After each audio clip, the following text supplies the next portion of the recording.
The street warriors of Myanmar are doing battle with one of the world's most brutal armies. An army that's fought wars non-stop for 7 long decades. They fight them with fireworks and slingshots and Molotov cocktails. Air rifles have appeared behind protesters' barricades now. But what they get back are high-velocity bullets aimed at their heads. With the number of dead after 8 weeks of protest now creeping inexorably towards 500, the UN's Special Rapporteur branded this mass murder by the Myanmar military. Yesterday, soldiers were filmed carrying rocket-propelled grenades through the streets of Mandalay. Today in Yangon, it appears an RPG was fired at this group of protesters crouching behind a wall of sandbags.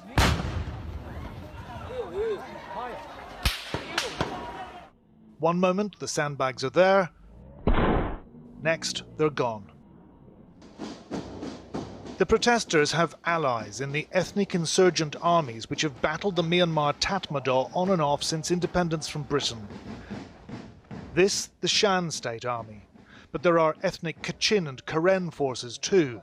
Today, one of the leading protest groups called on these rebel armies to protect the people of Burma from the feared Tatmadaw. But the mighty Tatmadaw armed forces would still outnumber them 7-1.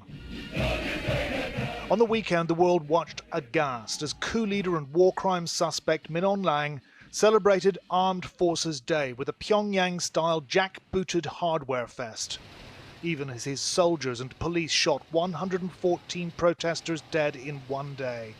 The protests engulfing 40 towns and cities. Comrades, said General Min Aung Hlaing, the Tatmadaw will protect the people of Myanmar from all danger and strive for democracy. Russia's deputy defense minister had joined the jamboree. China and Thailand, India and Pakistan sent representatives to rub shoulders with Myanmar's vainglorious generals as the Air Force swept in for a flypast. After dark, lighted drones picked out the image of Min Aung Hlaing himself. Join the dots. Those same jet fighters would later bomb ethnic Karen villages along the Thai border, displacing thousands and sending 3,000 fleeing across the Salween River into Thailand. This evening, activist groups claimed more than 2,000 were forced back into Myanmar by the Thai military, which rolled out barbed wire to prevent them re-entering. The Thai Foreign Ministry told Channel 4 News these reports were inaccurate. As Thailand prepares for a possible mass influx of refugees, nothing was going to stop this beauty pageant in Bangkok this weekend. But on what had been labelled Myanmar's Day of Shame, the Burmese contender stood with her people. Today, in my country, Myanmar, why I'm doing speech on this day, there are so many people dying, more than 100 people dying today. I deeply sorry for all the people who have lost their life. It was a showstopper. Today, the people of Myanmar were still burying and cremating those who have become known as the fallen stars of this uprising. They included several children and young mothers.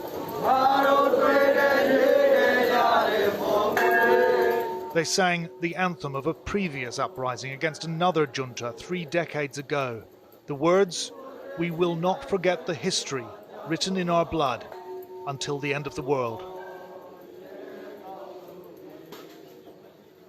Jonathan Miller with that report. And earlier, I was able to speak to James Roadhaver of the United Nations Office of the High Commissioner for Human Rights.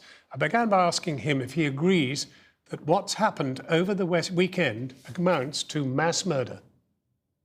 The view of the United Nations High Commissioner for Human Rights is certainly that much of the violence is beginning to take the shape of widespread and systematic attacks against the civilian population, which could amount to crimes against humanity. And what, at the moment, is the collective view as to what the United Nations can or will do?